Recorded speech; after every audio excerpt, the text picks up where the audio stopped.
Edward II was born on April 25, 1284, in Carnarvon Castle in Wales, the fourth son of King Edward I. His name links him to Edward, the Confessor, and he was also known as Edward of Carnarvon, and was the first English prince to be born in Wales.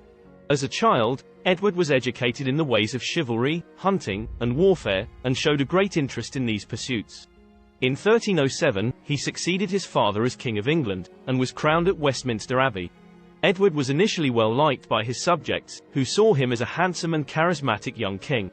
However, his reign would soon be marked by conflict and controversy. Edward's reign was marked by conflict with the nobility, particularly with his cousin Thomas of Lancaster. Thomas was one of the most powerful barons in England, and resented Edward's attempts to consolidate power in his own hands.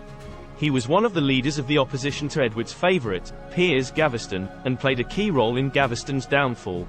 In 1310, Edward appointed his favourite, Piers Gaveston, as Earl of Cornwall, which led to widespread resentment and opposition from the nobles. Gaveston was a Gascon knight who had been a close friend of Edward since childhood. Edward's infatuation with Gaveston led him to shower him with titles, lands, and honours, which angered the barons who saw Gaveston as an upstart outsider.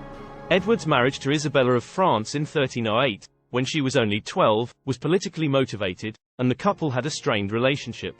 Isabella was the daughter of King Philip IV of France, and her marriage to Edward was part of a peace treaty between England and France. However, Edward was rumoured to be homosexual, and his relationship with Gaveston further strained his marriage. He had 4 children with Isabella: Edward, John, Eleanor, and Joan. He also had an illegitimate son named Adam earlier on in his marriage. Edward was known for his love of hunting and other sports, and spent much of his time on these pursuits rather than governing.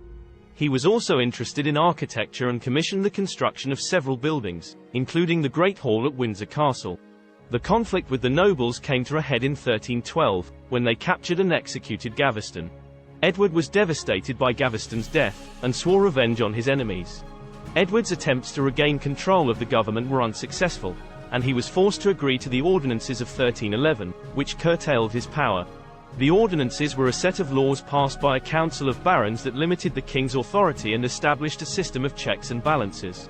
In 1314, Edward led an unsuccessful invasion of Scotland, resulting in a crushing defeat at the Battle of Bannockburn. The Scottish forces, led by Robert the Bruce, outmaneuvered and outfought the English army, and Edward was forced to flee the field. In 1318, Edward was able to regain some control by ousting the baronial opposition, but he remained unpopular with many of his subjects.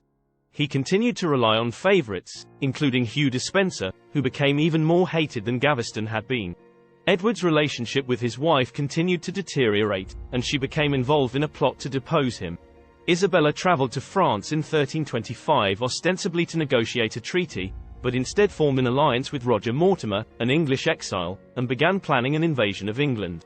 In 1326, Isabella and Mortimer invaded England and overthrew Edward, who was imprisoned in Berkeley Castle.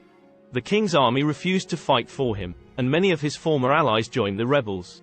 Edward's reign had come to a humiliating end. Edward was deposed in favour of his son, the future Edward III, who was just 14 years old at the time. Isabella and Mortimer assumed control of the government, but their rule was unpopular and they faced opposition from many quarters.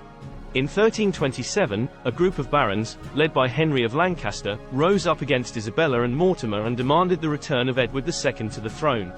They believed that Edward was still alive and being held in captivity, and that he had been deposed illegally. Isabella and Mortimer denied that Edward was alive, but the barons persisted in their demand. Eventually, they were able to force their way into Berkeley Castle, where they discovered that Edward was indeed alive and being held in deplorable conditions.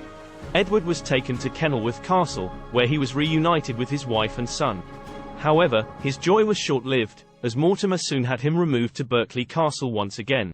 On September 21, 1327, Edward II died at Berkeley Castle under mysterious circumstances. The official story was that he had died of natural causes, but rumors circulated that he had been murdered, possibly by having a red-hot poker inserted into his rectum. The circumstances of Edward's death have never been fully explained, and remain a subject of speculation and debate to this day. Some historians believe that he was murdered on the orders of Mortimer, while others suggest that he died of natural causes. Edward's legacy is a controversial one. He is often remembered as a weak and ineffective king who was unable to govern effectively and whose reign was marked by conflict and controversy. However, some historians have argued that he has been unfairly maligned, and that his reputation has been tarnished by his enemies. Despite the controversy surrounding his reign, Edward II remains a fascinating figure in English history. His story is one of love, betrayal, and intrigue, and his reign marked a turning point in the relationship between the monarch and the nobility. His tragic end has ensured that he will be remembered for centuries to come.